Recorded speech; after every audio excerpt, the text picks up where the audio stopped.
Good day. First of all, I apologise once more to you, my viewers, for the fact that I have returned to this topic of the EU's pandemic response. I'm sure many of you are becoming increasingly tired of it, but its importance and significance, both in exposing the reality of the EU's various problems and also the attitudes, the extraordinary attitudes of the EU leadership. Its effect in exposing all those things simply cannot be overstated. Secondly, I must also apologise for the fact that, as in previous programmes, I have to use careful language, calling things by other names rather than by the names we normally use. I hope I have explained in previous programmes clearly enough that I am constrained in what I can say, and I have to choose my words very carefully, tedious as that is, both for me and for you. What is the topic of my discussion today? Well, very briefly, we have discussed many times now in programmes on this channel the EU's systemic failure to organise medications to protect or to provide alleged protection for its population from the infection that has had the whole of the world in its grip since last year. Now, in saying that, I want to again stress that I am not a scientist or a doctor.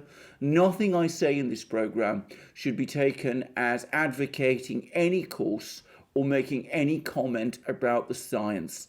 I'm looking at the politics of this. I'm not looking at the science of it, which I'm not in a position to discuss. The fact remains that the EU logistically and administratively failed to carry out that programme of medications which it committed itself to, leaving most of its population still unprotected, even as case counts in some European countries appear to be increasing, and that its response to this failure has been to blame others. We saw a classic further illustration of this the other day. Firstly, many of you will no doubt have heard about how the EU, or rather to be precise, Italy, blocked the export of AstraZeneca medications to Australia. These were AstraZeneca medications which Australia had ordered and which AstraZeneca plants in Europe were under a contractual obligation to supply. But Italy, under its new, ardently pro-EU Prime Minister, Mario Draghi, took the step of stopping the exports of these medications to Australia on the principle that they are needed more in Italy. Well, that predictably set off a row, and it is the response of the EU leadership to that row which is so indicative of the way EU leaders behave.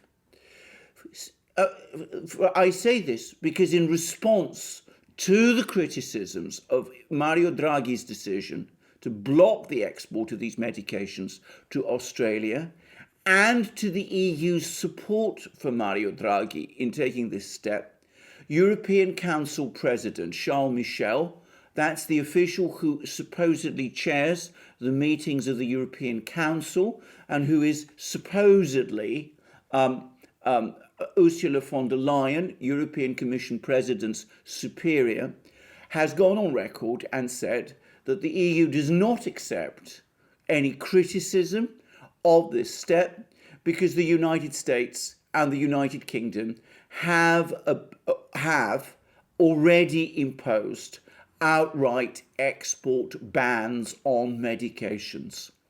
This has made the British extremely angry, and Dominic Raab, the British Foreign Minister, has called in the EU representative in London and lectured him, pointing out that this outright ban that Michel was talking about does not in fact exist, Britain does not have any such ban on the exports of medications to other countries.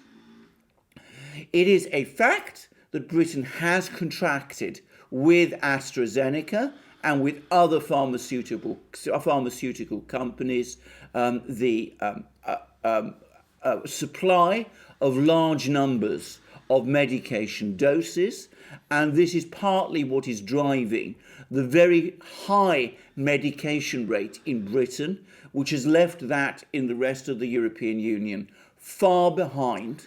But an outright export ban on these medications does not, in fact, exist. The European Union is digging in. So far, there have been no apologies, though doubtless one will be provided shortly. And here we see, once more, the response of the EU officials to a problem in this medication and pandemic crisis when criticism of them gets made. They don't accept the criticism. They don't come along and say, which I think would have been a fully justified position, by the way, that the EU and Italy simply cannot afford to export medications at this time to Australia when EU citizens are being deprived of medications that they need. They can't do that because if they did, they would be in effect admitting that they have messed up this whole affair, opening themselves up to questions about why, in that case, there aren't sufficient medications in Europe to go around. So, what they do instead is that they criticize others and criticize them by making false claims against them. Specifically, in this case, inventing a British export ban that does not exist. This is becoming tiresome, but of course it is all part of the pattern we see right across Europe. In Germany, for example, there is now a political scandal because officials of Angela Merkel's ruling CDU party have been caught making blunders and perhaps involved in possible corruption in response to Germany's pandemic response. But in response to all criticism, the European leadership's invariable reaction is to dig in and to blame others.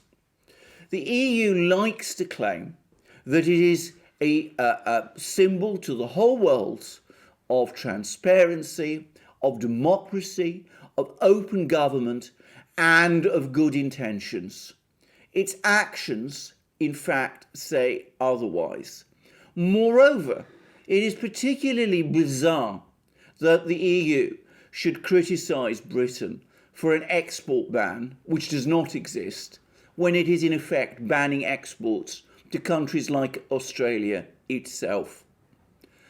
Do what I say, not what I do, seems to be the EU's slogan at the moment. Thank you very much for joining me on this short programme. Please join me for future programmes on this channel. Also check out our other channels, our main channel, the Duran, where I do programmes with my colleague and friend Alex Christoforou. Please also check out Alex's own channel and also our new channel where we publish our interactions with some of our viewers who come onto our live streams. Please also check us out on our other platforms, BitChute, Library, Odyssey, Rumble, especially Odyssey, which is a remarkable and very well organised platform. Please also support us as you can via PayPal, Subscribestar, Patreon. We also accept donations, by the way, in Bitcoin and other currencies. Look up our Discord server. And of course, last but not least, don't forget to check out our shop where you'll find amazing things like our sweatshirts and hoodies, like the hoodie I'm wearing now, our amazing t-shirts, long-sleeved and short-sleeved, available and providing you comfort in all weathers, and of course our hats and hoodies, not to mention too our famous magic mugs. And I look forward to you joining me in my next programme, and have a wonderful day until then.